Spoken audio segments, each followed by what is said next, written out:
నమస్కారం Shilpa TV news కి స్వాగతం. ముందుగా ముఖ్యాంశాలు. జమాతే ఇస్లామిక్ హింద్ ఆధ్వర్యంలో నంద్యాలలో మొక్కలు నాటే కార్యక్రమం. నంద్యాల పట్టణంలో ఫ్రైడే డ్రైడే కార్యక్రమం. 27వ తేదీ నంద్యాలలో రాయలసీమ స్థాయి వైద్య వైజ్ఞానిక సదస్సు. నంద్యాలలో గంజాయి పట్టివేత, 4 అరెస్ట్. సారాయి రహిత జిల్లాగా నంద్యాలను తీర్చిదిద్దేందుకు కృషి చేస్తామని పేర్కొన్న ప్రొహిబిషన్ అండ్ ఎక్సైజ్ సూపరింటెండెంట్. ఘనంగా సిఎంఎస్ జూనియర్ కళాశాలలో ఫ్రెషర్స్ డే వేడుకలు.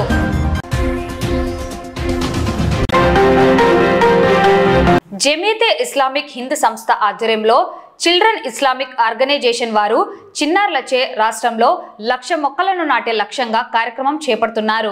ఈ నేపథ్యంలో నేడు నంద్యాల పట్టణంలోని ఉర్దూ జూనియర్ కళాశాలలో ఆ సంస్థ అధ్యక్షుడు రఫీ అధ్యక్షతన మొక్కలు నాటే కార్యక్రమాన్ని చేపట్టారు. ఈ కార్యక్రమానికి ముఖ్య అతిథిగా మున్సిపల్ చైర్పర్సన్ మాబునిసా, నంద్యాల జిల్లా వైఎస్ఆర్సీపీ ప్రధాన కార్యదర్శి సోమశేఖర్ రెడ్డి, మైనార్టీ నాయకుడు సమద్, కళాశాల ప్రిన్సిపల్, వైసీపీ నాయకుడు సాయిరాం రెడ్డి తదితరులు పాల్గొన్నారు. ఈ సందర్భంగా వారు మాట్లాడుతూ జమియతే ఇస్లామిక్ హిందూ సంస్థ 75 సంవత్సరాల క్రితం స్థాపించబడి మత సామరస్యం, ఉన్నత విలువలను పెంపొందించడం, ఇస్లాం పట్ల ఉన్న అపోహలు, అపార్థాలు తొలగించడం, సామాజిక కార్యక్రమాలను చేపట్టడం జరుగుతుందని తెలిపారు. ఇందులో భాగంగా నేడు నంద్యాలలో మొక్కలు నాటే కార్యక్రమాన్ని చేపట్టడం సంతోషంగా ఉందన్నారు. విద్యార్థులకు ప్రకృతి పట్ల ప్రేమాభిమానం, పర్యావరణంపై అవగాహన కల్పించడం, దేశం పట్ల గౌరవం ఉండే కార్యక్రమాలను చేపట్టడం అభినందనీయం అన్నారు. భవిష్యత్తులో ఇటువంటి అనేక సేవా కార్యక్రమాలను చేపడతామన్నారు.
జమాతే ఇస్లామిక్ హింద్ తరఫున వచ్చినటువంటి రఫీ గారికి, సమదన్న గారికి, ఇతర పెద్దలకి మరియు ముఖ్యంగా ఎందుకనంటే ప్రతి దాంట్లో మహిళలు ముందు ఉండాలని మంచి ఉద్దేశంతో ఈరోజు మహిళా వింగ్ గాని ఇక్కడ చూడడం అనేది చాలా సంతోషదగ్గ విషయము.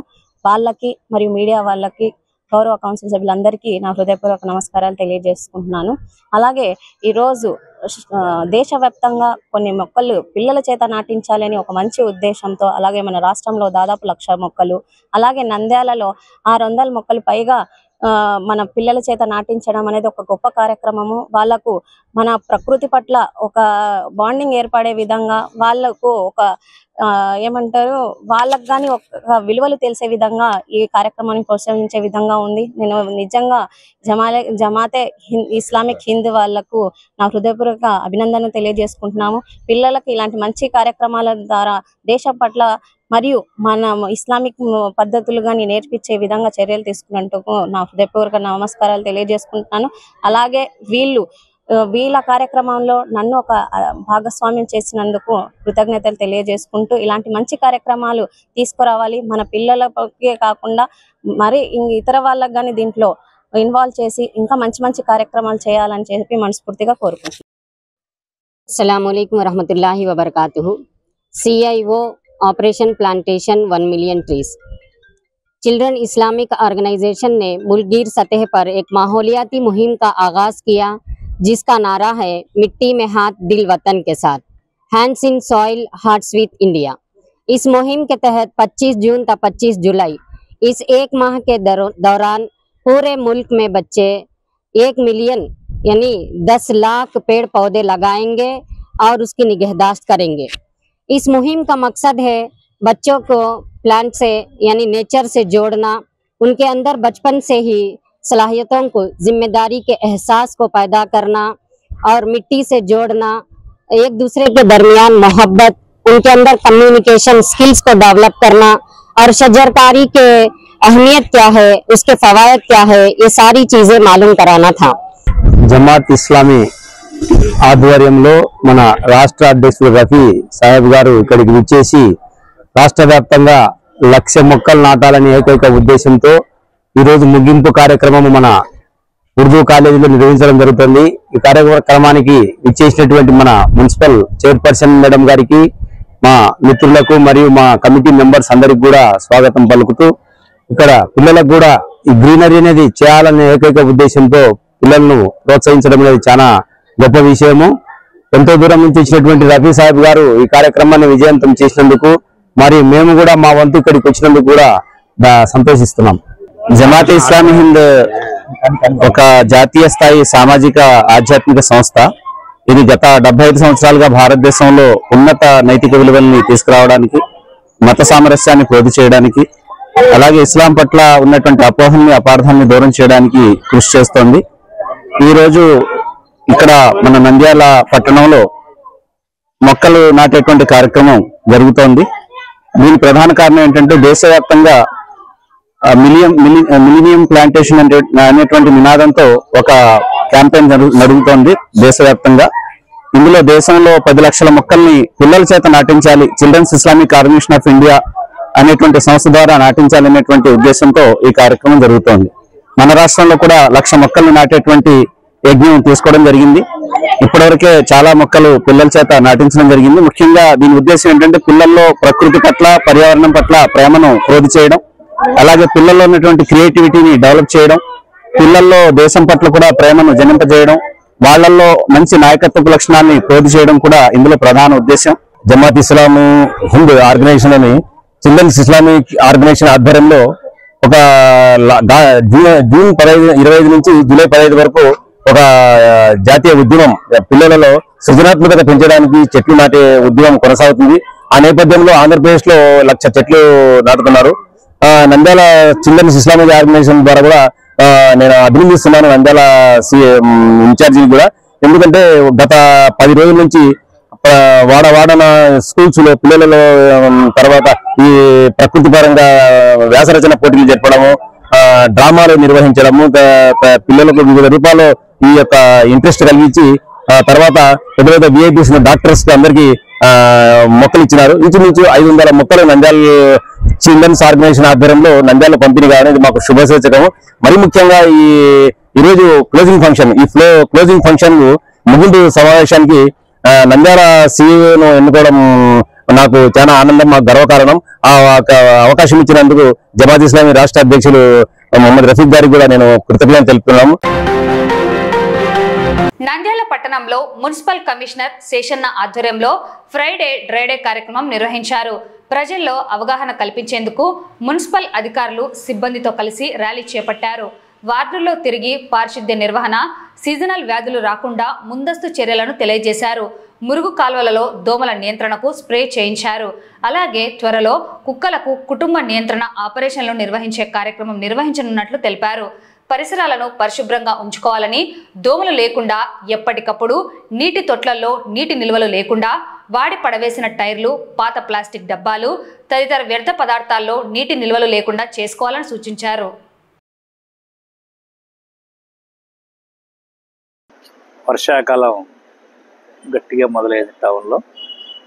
సో వర్షాకాలం వచ్చిందంటేనే సాధారణంగా కొత్త నీరు వచ్చి చేరుతుంటుంది. దానివల్ల వాటర్ బార్న్ డిసీజెస్ వ్యాపించేటువంటి అవకాశం ఉంటుంది. అలాగే వెక్టర్ బార్న్ డిసీజెస్ కూడా, క్రిములు కీటకాలు ఉత్పత్తి అయ్యేటువంటి క్రమం పెరిగిపోతూ ఉంటుంది. అందువల్లే ప్రభుత్వం నుంచి వచ్చినటువంటి ఆదేశాలకు అనుగుణంగా ఈ వెక్టర్ బార్డు, వాటర్ బార్డు డిసీజెస్ను అదుపులో ఉంచడానికి అవసరమైన చర్యలు తీసుకోవాలి. చక్కగా చెప్పేసి దానిలో భాగంగానే ప్రతి శుక్రవారం నాడు ఫ్రైడే డ్రైడే కార్యక్రమాన్ని మనం అవగాహన ప్రజలందరికీ రావాలనేసి టౌన్లో ఉన్నటువంటి అన్ని వార్డులలో అవుతూ జరుగుతుంది. గమనించండి. దీని యొక్క ఉద్దేశం ఏంటంటే దోమలు ఎక్కడ ఉత్పత్తి అవుతుంటాయి, వాటిని ఏ విధంగా అదుపులో ఉంచుకోవాలి, అవి ఉత్పత్తి అవుతుండగా జరిగేటువంటి పరిణామాలు ఏంటి అనే విషయాలపైన ఈరోజు హెల్త్ డిపార్ట్మెంట్ వారు మేము కలిసి కార్యక్రమాలు చేయడం అయింది. సో దోమల ఉత్పత్తి కారకాలటువంటి ఇంట్లో ఉన్నటువంటి పాత్రలు కావచ్చు, సామాన్లు కావచ్చు, అలాగే స్టోర్డ్ వాటర్ ఏదైతే ఉందో దాన్ని ఒక్కసారి రాసేసి మళ్ళీ దాన్ని ఒక గంట 2 గంటల సేపు డ్రైగా ఉంచుకుంటే దోమల యొక్క ఉత్పత్తి తగ్గిపోతాయనేసి ప్రజలకు అవగాహన కల్పిస్తూ ఈరోజు 25వ వార్డులో ఈ యొక్క ప్రోగ్రామ్ అయ్యింది. సో దీన్ని గమనించండి. అదేవిధంగా వర్షాలు పడుతున్నాయి. అందువల్ల వర్షాలు పడుతుందంటే వాటర్ కంటామినేషన్ అయ్యేటువంటి అవకాశం ఉంది కాబట్టి సో మేము మా యొక్క ఇంజనీరింగ్ స్టాఫ్, మా శానిటరీ స్టాఫ్ అందరూ కూడా కలిసి టౌన్ ప్లానింగ్ వాళ్ళు యొక్క శానిటైజేషన్ విషయంలో అయితే డ్రింకింగ్ వాటర్ విషయంలో చర్యలు ఉన్నాయి. సో ప్రజలందరూ కూడా అబ్జర్వ్ చేయవలసింది ఏంటంటే పరిశుభ్రతను పాటించండి. అలాగే డ్రింకింగ్ వాటర్ కూడా సేఫ్ డ్రింకింగ్ వాటర్, వీటిని అన్ని కూడా శుద్ధమైనటువంటి వాటర్ కాబట్టి ఎలాంటి భయం లేకుండా యూ కెన్ డ్రింక్. అదేవిధంగా ప్రజలందరికీ కూడా ఒక గమనిక విజ్ఞప్తి ఏంటంటే ఒక సింగిల్ యూజ్ ప్లాస్టిక్ అనేది టౌన్లో ఎక్కువగా ఉంది. ఒక ప్లాస్టిక్ అనేది మనకు హానికరం కాబట్టి ఒక సింగిల్ యూజ్ ప్లాస్టిక్ వాడొద్దని చెప్తున్నాను. అదేవిధంగా షాప్ వాళ్ళు కానీ, హోల్సేల్ వాళ్ళు కానీ సింగిల్ యూజ్ ప్లాస్టిక్ వాడకాన్ని కానీ సేల్స్ కానీ బాగా తగ్గించాలని కోరుతున్నాం. ఆల్రెడీ లాస్ట్ వీక్ మనం శాసనసభలో కూడా సింగిల్ యూజ్ ప్లాస్టిక్ గురించి జిల్లా కలెక్టర్ గారు, గౌరవ రాష్ట్ర మంత్రి వారు దీని గురించి చెప్పారు. సో ఈ యొక్క సింగిల్ యూజ్ ప్లాస్టిక్ ఏది ఉందో దాన్ని వెంటనే అవాయిడ్ చేయాల్సి కోరుతున్నాం. సో అదేవిధంగా కంటిన్యూస్గా రోడ్ల పైన కానీ, షాపులలో కానీ ఎక్కడైనా కానీ ఉంటే ఇంకా చర్యలు ఉంటాయి. దీన్ని అక్కడ కూడా గమనించుకోవాలి. సో సేల్ చేసే వాళ్ళు, పర్టికులర్గా హోల్సేల్ వాళ్ళు కానీ, రీటైల్ వాళ్ళు కానీ గమనించుకోవాల్సిన ఇంకా సింగిల్ యూజ్ ప్లాస్టిక్ను అవాయిడ్ చేయండి. ఖచ్చితంగా అవాయిడ్ చేయాలంటే ఆవశ్యకత ఉంది. అవాయిడ్ చేయాల్సి కోరుతున్నాం. అదర్వైజ్ యాక్షన్స్ కూడా ఉంటాయనేసి సో మరొకసారి వారందరికీ కూడా చెప్తున్నాం. ఆంధ్రప్రదేశ్ రాష్ట్ర ఇండియన్ మెడికల్ అసోసియేషన్, ఆంధ్రప్రదేశ్ రాష్ట్ర మెడికల్ కౌన్సిల్ సంయుక్త ఆధ్వర్యంలో నంద్యాల ఐఎంఏ నిర్వహణలో ఈ నెల 27వ తేదీ ఆదివారం నంద్యాలలో సౌజన్య కన్వెన్షన్ సెంటర్లో రాయలసీమ, నెల్లూరు జిల్లాలతో కూడిన ఐఎంఏ జోన్ 3 ప్రాంతీయ వైద్య విజ్ఞానిక సదస్సు నిర్వహిస్తున్నారు. ఈ సందర్భంగా మధుమని సమావేశ భవనంలో నిర్వహించిన పాత్రికేయ సమావేశంలో సదస్సు నిర్వాహక చైర్మన్ డాక్టర్ రవికృష్ణ, నిర్వాహక కార్యదర్శి డాక్టర్ మధుసూదన్ రెడ్డి, ఐఎంఏ నంద్యాల అధ్యక్ష కార్యదర్శులు డాక్టర్ మధుసూదన్ రావు, డాక్టర్ ఫనిల్ కుమార్, సదస్సు వైజ్ఞానిక committee chairman doctor Anil Kumar, వైజ్ఞానిక కమిటీ కార్యదర్శి, రాష్ట్ర ఐఎంఏ ఉపాధ్యక్షులు డాక్టర్ విజయభాస్కర్ రెడ్డి సదస్సు వివరాలు తెలిపారు.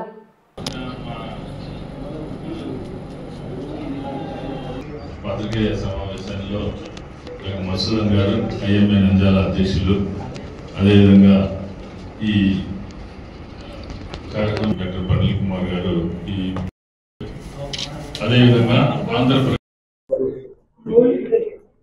కొంచెం ఈ ఫోటో ఒకరు ఎవరైనా నాకు అందరం రా, మీరు ముందు ఇంత ముందుకుంటే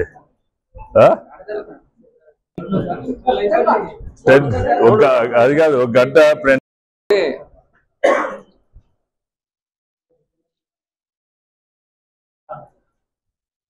ఇండియన్ మెడికల్ అసోసియేషన్, ఆంధ్రప్రదేశ్ రాష్ట్ర శాఖ, ఆంధ్రప్రదేశ్ మెడికల్ కౌన్సిల్ సంయుక్త ఆధ్వర్యంలో నంద్యాల ఐఎంఏ నిర్వహణలో ఈ నెల 27వ తేదీ సౌజన్య కన్వెన్షన్ హాల్లో ఒక రోజు పాటు ప్రాంతీయ వైద్య వైజ్ఞానిక సదస్సును రీజనల్ అకాడమిక్ కాన్ఫరెన్స్ జోన్ 3ని నిర్వహిస్తున్నాము.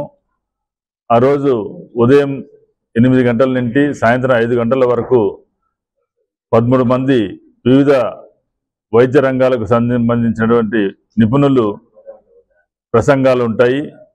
మల్టీమీడియా ప్రజెంటేషన్ ద్వారా ఎల్ఈడి స్క్రీన్ మీద దీన్ని వైద్య విజ్ఞానిక సదస్సు నిర్వహించడం జరుగుతుంది. ఈ సదస్సుకు రాయలసీమ, నెల్లూరు జిల్లాల నుండి దాదాపు 700 మంది వైద్యులు ప్రతినిధులుగా నమోదు చేసుకోవడం జరిగింది. ఈ వైద్య వైజ్ఞానిక సదస్సుల యొక్క నిర్వహణ ప్రధాన ఉద్దేశం వైద్యుల యొక్క పరిజ్ఞానాన్ని, వైద్య విజ్ఞానాన్ని, ఇప్పుడు ప్రపంచంలో వస్తున్న నిరంతర మార్పుల్ని వారికి తెలియజేయడం, కొత్తగా కనుక్కుంటున్నటువంటి పరికరాల గురించి అవగాహన కల్పించడం ద్వారా వారి పరిజ్ఞానం మెరుగైనప్పుడు తప్పనిసరిగా ప్రజలకు కూడా మరింత మెరుగైనటువంటి, నాణ్యమైనటువంటి ఆధునిక వైద్యం అందించడానికి ఆస్కారం ఏర్పడుతుంది. కత్తి పదును పెట్టకపోతే మొద్దుబారి ఎలా పోతుందో వైద్య విజ్ఞానాన్ని కూడా డాక్టర్లు ప్రతి సంవత్సరం వాళ్ళ మేధో సంపత్తికి పదును పెట్టుకోవాలి. ఈ దిశగానే మన ఆంధ్రప్రదేశ్ భారతీయ వైద్య సంస్థ, ఏపీ మెడికల్ కౌన్సిల్ సంయుక్తంగా రీజనల్ అకాడమిక్ కాన్ఫరెన్స్ చేస్తూ ఉన్నాం. ఈ ప్రాంతీయ వైజ్ఞానిక వైద్య సదస్సులో మా యొక్క వైజ్ఞానాన్ని చేసుకుంటూ క్రెడిట్ అవర్స్ తెచ్చుకోవడమే కాకుండా మా డాక్టర్లు అందరం కూడా నంద్యాల లాంటి పట్టణంలో ఇది ఈ 10 సంవత్సరాల్లో 2 సార్లు ఈ వైద్య విజ్ఞాన సదస్సును మేము ఏర్పాటు చేస్తున్నాం.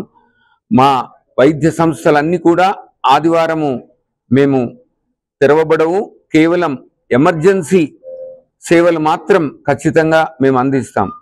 ఈ వైద్య విజ్ఞాన సదస్సును జయప్రదం కావాలని కోరుకుంటున్నాను. 27th of this month, Sunday, Regional Academic Conference, IMA in association with APMC, Saujanya Function Hall lo 95 program already sir వాళ్ళు డిస్కస్ చేశారు regarding scientific programme and all. ఆ రోజు వచ్చే చీఫ్ గెస్ట్ల గురించి నేను ఇనాగరేషన్ టైంలో వచ్చే చీఫ్ గెస్ట్ల గురించి మన డాక్టర్ నందకిషోర్ గారు, ఇప్పుడు president, state president, he will coordinate and he will organise the programme. Chief గెస్ట్గా మన నంద్యాల ప్రియతమ నాయకులు ఫరూక్ గారు, మినిస్టరు, అలాగే గెస్ట్ ఆఫ్ ఆనర్ కింద మన ఎంపీ గారు డాక్టర్ బైరెడ్డి శబరి గారు, అలాగే vice chancellor doctor Chandrasekhar garu, NTR institute of health sciences, అలాగే APMC chairman doctor C R E sir, అలాగే కనిగిరి ఎమ్మెల్యే డాక్టర్ ఉగ్ర నరసింహారెడ్డి గారు, అలాగే విఎస్ ప్రసాద్ గారు, జేసీ నాయుడు గారు, పాస్ట్ స్టేట్ ప్రెసిడెంట్, అలాగే డాక్టర్ బాలరాజు గారు, కాబోయే ప్రెసిడెంట్ ఐఎంఎస్ ఏపీ స్టేట్, అలాగే సిఎస్సి బోస్ గారు, అలాగే చాలా మంది past state presidents, state secretaries, అలాగే ఏపీఎంసీ మెంబర్స్ అందరూ అటెండ్ అవుతారు. ఈ కార్యక్రమాన్ని విజయవంతంగా చేయాలని కోరుకుంటూ సెలవు తీసుకుంటాం. నిరంతర వైద్య విజ్ఞాన సదస్సు అంటే సిఎంఈ రెగ్యులర్ గా జరుగుతుంటుంది. బట్ ఈసారి ఏపీ మెడికల్ కౌన్సిల్ ఆధ్వర్యంలో కూడా జరుగుతూ ఉంది. సో దీంట్లో విరివిగా మన రాయలసీమ, గ్రేటర్ రాయలసీమ నుంచి, అంటే రాయలసీమ ప్లస్ నెల్లూరు జిల్లా నుంచి 700 నుంచి 800 మంది డాక్టర్లు రిజిస్ట్రేషన్ చేసుకుని ఉన్నారు. వారందరూ కూడా వచ్చి వారి యొక్క upgradation, day to day knowledge update చేసుకుంటారు. వివిధ ప్లేసెస్ నుంచి, అపోలో నుంచి కానీ, లేకుంటే యశోద దగ్గర నుంచి కానీ, లేకుంటే వివిధ డాక్టర్లు ఈ కాన్ఫరెన్స్కి వస్తున్నారు. సో డాక్టర్లందరూ కూడా మా విజ్ఞప్తి, వారందరూ కూడా వచ్చి వాళ్ళ యొక్క అప్గ్రేడేషన్ చేసి అప్డేట్ చేసుకొని వాళ్ళ పేషెంట్స్కి ఇంకా మరింత బెనిఫిట్ చేస్తారని కోరుకుంటున్నాను. నంద్యాల పట్టణంలోని మున్సిపల్ కార్యాలయం వెనుక 2.5 కేజీల గంజాయిని పోలీసులు పట్టుకున్నారు. ఈ కేసులో 4 ముద్దాయిలను రెండో పట్టణ పోలీసులు అరెస్ట్ చేసి రిమాండ్కు తరలించారు. మరో 5 మందికి ఈ కేసులో ప్రమేయం ఉన్నట్లు వారిని పట్టుకునేందుకు పోలీసులు గాలిస్తున్నారని నంద్యాల రెండో పట్టణ సిఐ షేక్ ఇస్మాయిల్ తెలిపారు. గంజాయిని గ్రాముల సైజుల్లో చిన్న చిన్న ప్యాకెట్లుగా తయారు చేసి అమ్ముతున్నట్లు తెలుస్తున్నది. గంజాయి అరకు నుండి స్మగ్లర్లు నంద్యాలకు తీసుకువచ్చి ఇక్కడ కేజీల ప్రకారం అమ్ముతున్నట్లు సమాచారం. వీరి వద్ద నుండి ఇతరులకు చేరుతున్నట్లు తెలుస్తోంది. అరెస్ట్ చేసిన వారిలో ఒక మైనర్ బాలుడు ఉన్నట్లు పోలీస్ అధికారులు తెలిపారు. గంజాయి అమ్మడం, వినియోగించడం చట్టరీత్యా నేరమని, ఈ కేసుకు బెయిల్ రాదని, అలాగే కేసు రుజువైతే 20 సంవత్సరాల జైలు శిక్షను అనుభవించాల్సి వస్తుందని, యువత మత్తు పదార్థాలకు దూరంగా ఉండాలని, వాటి వల్ల ఆరోగ్యం చెడిపోవడమే కాకుండా జీవితం పాడవుతుందని సీఏ హెచ్చరించారు. నంద్యాల 2 టౌన్ పరిధిలో మున్సిపల్ ఆఫీస్ దగ్గర వెనుక ఈ గంజాయి ప్యాకెట్లు, చిన్న చిన్న ప్యాకెట్లు చేసుకొని అమ్ముతున్నారు అనే సమాచారం మేరకు ఈ మధ్యలో మేము రైడ్ చేయడం జరిగింది. గెజెట్ ఆఫీసర్ల సమక్షంలో మేము ఒక 4 ముద్దాయిలను అరెస్ట్ చేసి 2.5 కేజెస్ గంజాయిని మేము సాధన చేస్తూ జరిగింది. అది ఎక్కడి నుండి వస్తుందని చెప్పి మేము సోర్స్ కనుక్కున్నాము. వీరికి ఇంకా ఒక 4-5 మంది ఈ గంజాయి అరకు ఏరియా నుండి తీసుకొని వస్తున్నారని చెప్పి సమాచారం. సో మొత్తం 9 మంది మీద మేము కేసు రిజిస్టర్ చేసినాము. వారి మీద ఈ 4 అరెస్ట్ చేసాము, రిమాండ్ పంపించాము. మిగతా వారి కోసం ఒక టీం ఏర్పాటు చేసి మేము పట్టుకోవాలని ట్రై చేస్తున్నాము. సో మనం గంజాయి విషయంలో మేము మా ఉన్నతాధికారులు, మా ఎస్పీ గారు, ఏఎస్పీ గారు, మేడం గారి ఉత్తర్వుల మేరకు చాలా కఠినంగా మేము చేస్తున్నాము. స్టూడెంట్స్కి మేము అవేర్నెస్ క్రియేట్ చేస్తున్నాము. ముఖ్యంగా ఈ యువత అంటే మైనర్, ఇప్పుడు మేము 4 అరెస్ట్ చేసే దాంట్లో ఒక ఆయన మైనర్ 17 years అబ్బాయి. సో ఈ యువత విషయంలో మేము చాలా జాగ్రత్త తీసుకుంటున్నాము. వారిలో అవేర్నెస్ క్రియేట్ చేయడానికి తీసుకొచ్చినాము. ఒకటి ఏంటంటే దాన్ని ఈజీ మనీ వస్తుందని చెప్పి అమ్మేవాళ్ళు ఒకటి, దానికి అట్రాక్ట్ అయ్యేవారు, ఆ కేసుల్లో ఇరుక్కునే వాళ్ళు ఒక టీం అయితే, ఒక గ్రూప్ అయితే, ఇంకో గ్రూప్ ఏంటంటే తాగడానికి అలవాటు పడే గ్రూప్ ఒకటి ఉంది. కాబట్టి వాళ్ళకి ఈ కేసులో ఇరుక్కొద్దు, ఈ కేసు చాలా డేంజరస్ కేసులు, బెయిల్ రాదు, శిక్ష కూడా పడుతుంది అని చెప్పి 20 years వరకు ఈ కేసుల్లో శిక్ష పడే అవకాశం ఉంది. కాబట్టి మేము అప్పీల్ చేసేది ఏమంటే దయచేసి గంజాయి వ్యాపారం చేసి ఈజీ మనీ వస్తుందని చెప్పి మీరు కేసులో ఇరుక్కోవద్దు. సెకండ్ ఏంటంటే మీరు ఏదో అలవాటు చేసినారో, లేకుంటే ఎవరో హీరో తాగుతున్నాడో, లేకపోతే ఇది చేస్తున్నారో అని చెప్పి మీరు దయచేసి గంజాయి తాగడానికి అలవాటు చేసుకోవద్దు అని చెప్పి పోలీసు వారి విజ్ఞప్తి. అలాగే ఈ విద్యాలయాల్లో మేము కాలేజెస్ కానీ, తర్వాత ఈ హాస్టల్స్లో కానీ ఈ గంజాయి గురించి మేము స్టూడెంట్స్లో అవేర్నెస్ క్రియేట్ చేస్తున్నాము. కొన్ని టీమ్స్ ఈ కొంత పిల్లల్ని మార్కెటింగ్ చేసుకోవాలని చెప్పి ఉద్దేశంతో ఇది చేస్తున్నారు. తర్వాత ఈజీ మనీ, ఒక ప్యాకెట్ తెచ్చుకున్నామంటే 200-300 వస్తుంది అని చెప్పి వాళ్ళ ఇది ఉంది. పేరెంట్స్ కూడా వాళ్ళ పిల్లలు ఏం చేస్తున్నారు, మరి వారి బిహేవియర్ ఏ విధంగా ఉందని చెప్పి, వాళ్ళ ఫ్రెండ్స్ ఎవరు, తర్వాత వాళ్ళ సెల్ ఫోన్ కూడా మీరు అబ్జర్వ్ చేస్తున్నారు, దయచేసి చేయాలని చెప్పి మా విజ్ఞప్తి. అయితే మాతో పాటు ఈగల్ టీమ్ కూడా మాకు స్టేట్ గవర్నమెంట్ ఏర్పాటు చేసినారు. వారు కూడా చాలా ఇన్ఫర్మేషన్ గ్యాదర్ చేస్తున్నారు. రకరకాల కేటగిరీ చేసి మరి ఈ గంజాయి కానీ మాదక ద్రవ్యాలు కానీ నిర్మూలించడానికి ప్రయత్నం జరుగుతుంది.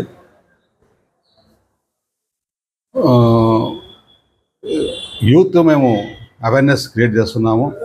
కొంతమంది ఈ హోటల్స్లో అక్కడ ఈ సిగరెట్లలో కొంత ఇది చేసుకొని కొంత కన్జ్యూమ్ చేస్తున్నట్టు వచ్చింది.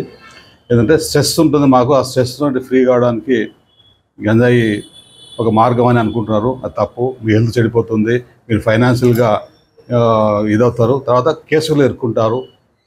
దయచేసి యూత్ని మరియు పేరెంట్స్ని మేము అప్పీల్ చేసేదంటే మీ పిల్లలు ఏం చేస్తున్నారు అనేది చేసేయండి. వాళ్ళు చదువుకొని మనం మంచి పేరు తెచ్చుకోవాలి. కానీ కేసు ఇరుక్కొని మర్డర్ కేసు ఇరుక్కున్నా ఏం కాదు, కానీ దాంట్లోంచి బయటపడచ్చు. కానీ దీంట్లో ఈ కేసుల్లో మన గంజాయి కేసుల్లో ఇరుక్కున్నట్టు మాత్రం చాలా ఇబ్బందికరంగా ఉంటుంది. ఖచ్చితంగా కోర్టు వారు శిక్ష వేస్తారు. సో మీ బంగారు భవిష్యత్తు అంతా ఎదుగుతుంది కాబట్టి దయచేసి ఈ ఊబిలో మీరు కూరుకోవద్దని చెప్పి మేము కోరుతున్నాం. కేసులు ఉన్నాయి, కొంత 2-3 పాత కేసులు ఉన్నాయి. సో వీళ్ళే ఆ పిల్లల్ని వాళ్ళని కొంచెం గ్రూప్ లాగా ఏర్పడి ఇది చేస్తున్నారు. సో వేరే వాళ్ళు ఏమైనా అరే బాబు ఈజీ మనీ వస్తుందంటే మీరు దయచేసి దాంట్లో మీరు అట్రాక్ట్ కావద్దు అని చెప్పి మా అభిప్రాయం. సారాయి రహిత జిల్లాగా నంద్యాలను తీర్చిదిద్దేందుకు కృషి చేస్తామని ప్రొహిబిషన్ అండ్ ఎక్సైజ్ సూపరింటెండెంట్ పేర్కొన్నారు. ఈ సందర్భంగా మీడియా సమావేశం ఏర్పాటు చేసి ఇప్పటి వరకు నాటు సారాను అరికట్టేందుకు తీసుకున్న చర్యలు, వాటి వివరాలను ఆయన వెల్లడించారు. మేము 19వ తారీఖు 2వ నెలలో ఫిబ్రవరిలో నుంచి ఈ రోజు వరకు కూడా మన ఆంధ్రప్రదేశ్లో ఆరోగ్య ఆంధ్రప్రదేశ్గా తీర్చిదిద్దటం కోసం మన రాజశ్రీ మాన్యులు సీఎం గారు నవోదయం అనేటటువంటి ప్రోగ్రామ్ని టేకప్ చేయటం జరిగింది. అది ఆల్రెడీ ఇంప్లిమెంట్లో ఉంది. దీంట్లో భాగంగా అనేక కార్యక్రమాలు చేస్తూ సారాయి రహిత జిల్లాగా మన జిల్లాని ప్రకటించాలనే ఉద్దేశంతో అందరం కూడా కృతకృత్యులై అటు రెవెన్యూ యంత్రాంగం, పోలీస్ యంత్రాంగం, ఎక్సైజ్ యంత్రాంగం, పంచాయతీరాజ్ యంత్రాంగం అంతా కూడా మన జిల్లా కలెక్టర్ అయినటువంటి రాజశ్రీ రాజకుమారి గనియా గారి ఆధ్వర్యంలో నడవటం జరుగుతుంది. దీంట్లో భాగంగా మన దగ్గర 129 విలేజెస్ ఉంటే ఇప్పటి వరకు 71 విలేజెస్ని సారాయి రహిత గ్రామాలుగా ప్రకటించడం జరిగింది. ఇదంతా కూడా ప్రజల సహకారంతో మన సిబ్బంది యొక్క కృషితో ఇది చేయటం జరిగింది. ఇంకా 30 గ్రామాలు ఈ నెలలో చేస్తాము. ఇంకా 29 గ్రామాలు వచ్చేసి మిగులుతాయి. దీంట్లో భాగంగా ఇంతవరకు 363 కేసుల్ని మేము బుక్ చేసి 396 మందిని సారాయితో పట్టుకోవటం జరిగింది. మరియు 48,850 లీటర్ల బెల్లపు ఊటను కూడా సీజ్ చేసి ధ్వంసం చేయటం జరిగింది.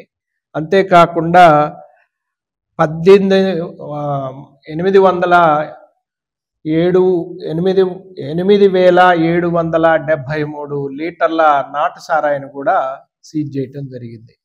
అంతేకాకుండా ఒక 20 లీటర్ల 20 వెహికల్స్ని కూడా పట్టుకోవటం జరిగింది. అంతేకాకుండా ఈ చాలామంది 458 మంది మీద ముందస్తుగా నిర్బంధం కోసం ముందస్తుగా వాళ్ళని బైండ్ ఓవర్ చేయటం జరిగింది. బైండ్ ఓవర్ చేసినప్పటికీ కూడా లెక్క లేకుండా వాళ్ళు చేయటం వల్ల 31 మంది మళ్ళా తిరిగి దొరకటం వల్ల వాళ్ళు బ్రీచ్ చేయటం జరిగింది.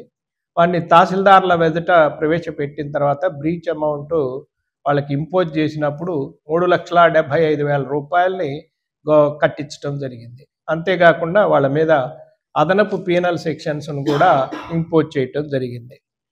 ఈ విధంగా నాటు సారాయికి అదుపు చేయటం కోసం ప్రత్యేక చర్యలు అనేటటువంటివి తీసుకుంటున్నాం. నిన్నటి దినమున మన రాజశ్రీ కలెక్టర్ గారి ఉత్తర్వుల మేరకు మేము ఇచ్చిన ప్రతిపాదనల ప్రకారంగా ఒక వ్యక్తి మీద పదే ఈ సమాజానికి ఈ యొక్క సమాజంలో ఉండేటటువంటి పబ్లిక్ యొక్క హెల్త్ని దెబ్బకొడుతూ ఇన్సెక్యూరిటీని క్రియేట్ చేస్తూ పబ్లిక్ ఆర్డర్కి ఆటంకం కలిగిస్తూ ఉండటం వల్ల పాణ్యం మండలం మరియు గ్రామంలో ఉన్నటువంటి మానిపాటి రాజు సన్ ఆఫ్ కాషన్న అనే అతన్ని ప్రివెంటివ్ డిటెన్షన్ యాక్ట్ 1986 ప్రకారంగా పీడీ యాక్ట్ పెట్టడం జరిగింది. అతన్ని నిన్న వెంటనే అదుపులోకి తీసుకొని నిర్బంధం చేసి సెంట్రల్ జైలు కడపకి తరలించడం జరిగింది. అంతేకాకుండా ఈ యొక్క తరలింపు వల్ల అతనికి ఒకవైపు నిర్బంధమే కాకుండా ఇంకొక వైపున అతనికి గవర్నమెంట్ మేము చేసిన ప్రతిపాదన కనుక వాళ్ళు జీవో ఇచ్చినట్టయితే అదనంగా కూడా అతనికి పనిష్మెంట్ ఉండటం జరుగుతుంది. అది ఎంతకాలం అనేది ఆ జీవోలో చెప్తారు. నంద్యాల పట్టణంలో సిఎంఎస్ జూనియర్ కళాశాల ఫ్రెషర్స్ డే వేడుకలు శుక్రవారం కళాశాల డైరెక్టర్ మునిశేఖర్ అధ్యక్షతన ఘనంగా నిర్వహించడం జరిగింది. గత విద్యా సంవత్సరంలో జూనియర్, సీనియర్ ఇంటర్లో ఉత్తమ మార్కులు సాధించిన విద్యార్థులను ప్రత్యేకంగా అభినందించి వారికి నగదు బహుమతులను, మొమెంటోలను అందజేశారు. ఫ్రెషర్స్ డే సందర్భంగా కళాశాల విద్యార్థుల సాంస్కృతిక కార్యక్రమాలు అందరినీ అలరించాయి. కళాశాల స్థాపించిన నాటి నుండి నేటి వరకు సాధించిన విజయాలను డైరెక్టర్ వివరించారు. కార్యక్రమంలో అధ్యాపకులు, విద్యార్థులు పాల్గొన్నారు. ఈరోజు మా సిఎంఎస్ జూనియర్ కళాశాలలో ఫ్రెషర్స్ డే వేడుకలు ఘనంగా నిర్వహిస్తున్నాం. మా సిఎంఎస్ జూనియర్ కళాశాల స్థాపించి 2020-21 సంవత్సరము అనగా ఇప్పుడు 4 సంవత్సరాలు పూర్తి చేసుకొని 5వ సంవత్సరంలో రన్నింగ్లో ఉన్నాము. మా కళాశాల స్థాపించి 21లో అయినా తక్కువ విద్యార్థులతో స్థాపించి అంచెలంచెలుగా ఈరోజు మార్క్స్తో పాటు స్టేట్ ర్యాంకులతో ఎంసెట్లో అయితేనేమి, నీట్లో అయితేనేమి, జేఈలో అయితేనేమి, ఐపీలో అయితేనేమి మంచి ర్యాంక్స్ సాధిస్తూ ఈరోజు ఆ విధంగా ఆ విద్యార్థులకు వచ్చిన స్టేట్ 3rd, 5th ర్యాంక్స్ సాధించిన విద్యార్థులకు మా కళాశాలలో గత సంవత్సరం మేము ఒక మాట ఇవ్వడం జరిగినది. Cash awards 20,000 cash awards, 10,000 cash awards ఇస్తామని ఈరోజు ఆ సాధించిన విద్యార్థులకు మేము క్యాష్ అవార్డ్స్తో పాటు వాళ్ళకు మెమెంటోస్తో అభినందించడమే కాకుండా మా కళాశాలలో మంచి కల్చరల్ ప్రోగ్రామ్స్ సాధించిన విద్యార్థులకు మెమెంటోస్, ప్రైజ్ డిస్ట్రిబ్యూషన్లు ఇవ్వడమే జరిగినది. సిఎంఎస్ జూనియర్ కాలేజీలో ఫ్రెషర్స్ డే జరుపుకున్న సందర్భంగా ఈరోజు కాలేజీ విద్యార్థులు, ఉపాధ్యాయులు, అలాగే కళాశాల సిబ్బంది అందరూ కూడా ఈరోజు ఘనంగా మనము ఫ్రెషర్స్ డే జరుపుకుంటున్నాము. అయితే సిఎంఎస్ జూనియర్ కాలేజీ అనతి కాలంలోనే మంచి విజయాలు సాధించడం జరిగింది. అలాగే నీట్లో కానీ, జేఎంఎస్లో కానీ, ఎంసెట్లో కానీ మంచి ఫలితాలు తీసుకురావడం కూడా మా యొక్క ఉపాధ్యాయులు చాలా క్రమశిక్షణతో వాళ్ళకి విద్యను అందించడం జరిగింది. మరి అసాధారణ ఫీజులతో, అంటే తక్కువ ఫీజులతో అసాధారణ ఫలితాలు తీసుకొచ్చి మన యొక్క కాలేజీలో మంచి ఫలితాలు తీసుకోవడం జరిగింది. అలాగే మన యొక్క హాస్టల్ వసతైన చక్కగా భోజనము, ఆహ్లాదకరమైన వాతావరణము, అంటే స్నాక్స్ కానీ, అలాగే కాఫీ కానీ, అలాంటి అన్ని సౌకర్యాలు కూడా మంచిగా కల్పించి వారికి మంచి వాతావరణం కల్పించి స్టడీ అవర్స్లో కానీ, వీకెండ్ టెస్ట్లో కానీ మంచి సారాలు ప్రోత్సాహంతో మనం ఈ యొక్క ఫలితాలు సాధించడం జరిగింది. సిఎంఎస్ జూనియర్ కాలేజీలో ఫ్రెషర్స్ డే ఫంక్షన్ జరుగుతుంది. ఈ ఫ్రెషర్స్ డే ఫంక్షన్ జరపడం చాలా అందరికీ విషయము. మా సిఎంఎస్ జూనియర్ కాలేజ్ యొక్క ప్రత్యేకత ఏంటంటే పల్లెటూరులో కేవలము హై స్కూల్లో చదివినటువంటి విద్యార్థులు, 2nd క్లాసు 3rd క్లాసులో పాస్ అయ్యేటువంటి విద్యార్థులు మా సిఎంఎస్ జూనియర్ కాలేజీలో జాయిన్ అయినటువంటి విద్యార్థులే ఈరోజు స్టేట్లో 3rd ర్యాంకు, 2nd ర్యాంకు వచ్చింది. 2nd ర్యాంకు, 1st ర్యాంకు రావడానికి కారణం ఏంటంటే మొట్టమొదటి వ్యక్తి మన కళాశాల కరెస్పాండెంట్ మునిశేఖర్ సార్ గారు. ఎందుకంటే 24 అవర్స్ కాలేజీలో స్టూడెంట్స్కి అందుబాటులో ఉంటారు. పిల్లలు ఆయన పర్యవేక్షణలో స్టడీ అవర్స్ నిర్వహించడం జరుగుతూ ఉంటుంది. అదేవిధంగా డిసెంబర్ నెల స్టార్ట్ అయినటువంటి వెంటనే ప్రతి సబ్జెక్టుకి లెక్చర్ని ఏర్పాటు చేసి స్టడీ అవర్స్ని ఏర్పాటు చేయడం జరుగుతూ ఉంటుంది. సిఎంఎస్ కాలేజ్ అంటేనే విలేజ్లో ఉన్నటువంటి పేరెంట్స్కు ఒక నమ్మకము. మా అబ్బాయి 10th క్లాస్లో ఆర్డినరీ పాస్ అయినాడు, మా అబ్బాయి 10th క్లాసు సప్లిమెంటరీ పాస్ అయినాడు, నంద్యాల ఏ కాలేజీలో చేరితే అబ్బాయి పాస్ అవుతాడంటే నేను గట్టిగా బలంగా హామీ ఇవ్వగలను, ఒక సిఎంఎస్ కాలేజ్ అనే పేరెంట్స్ చెప్తా ఉంటారు. ఈరోజు సిఎంఎస్ జూనియర్ కాలేజ్ నందు ఫ్రెషర్స్ డే పార్టీ జరుపుకోవడం జరుగుతున్నది. సో కావున ఇందులో నేను ముఖ్యంగా చెప్పుకోదగ్గ విషయం ఏమంటే మా కాలేజ్ నందు నీటులో కానీ నీటు 388 మార్కులు రావడం జరిగింది. అందులోనూ ముఖ్యంగా ఎంసెట్లో 10,000 రూపాయల ర్యాంకు రావడం జరిగింది. జేఈ నందు కూడా 4 విద్యార్థులు క్వాలిఫై కావడం జరిగింది. అలా విధంగా ఎంసెట్లో దాదాపు రాసిన విద్యార్థులందరూ క్వాలిఫై అయ్యి మంచి మంచి ఇంజనీరింగ్ కాలేజీలో రీసెంట్గా సీటు కూడా కేటాయించడం జరిగింది. ఇందుకు ముఖ్యంగా గల కారణం ఏమంటే ప్రతి ఒక్క లెక్చరరు ప్రతిరోజు అంటే వారానికి ఒక రోజు వచ్చి వాళ్ళందరూ ఇక్కడ కూర్చోబెట్టి చదివించే విద్యా విధానమే దానికి కారణమని నేను భావిస్తున్నాను. వార్తలు ముగించే ముందు ముఖ్యాంశాలు మరోసారి. జమాతే ఇస్లామిక్ హింద్ ఆధ్వర్యంలో నంద్యాలలో మొక్కలు నాటే కార్యక్రమం. నంద్యాల పట్టణంలో ఫ్రైడే డ్రైడే కార్యక్రమం. 27వ తేదీ నంద్యాలలో రాయలసీమ స్థాయి వైద్య వైజ్ఞానిక సదస్సు. నంద్యాలలో గంజాయి పట్టివేత, 4 అరెస్ట్. సారాయి రహిత జిల్లాగా నంద్యాలను తీర్చిదిద్దేందుకు కృషి చేస్తామని పేర్కొన్న ప్రొహిబిషన్ అండ్ ఎక్సైజ్ సూపరింటెండెంట్. ఘనంగా సిఎంఎస్ జూనియర్ కళాశాలలో ఫ్రెషర్స్ డే వేడుకలు. ఈ వార్తలు ఇంతటితో సమాప్తం. నమస్కారం.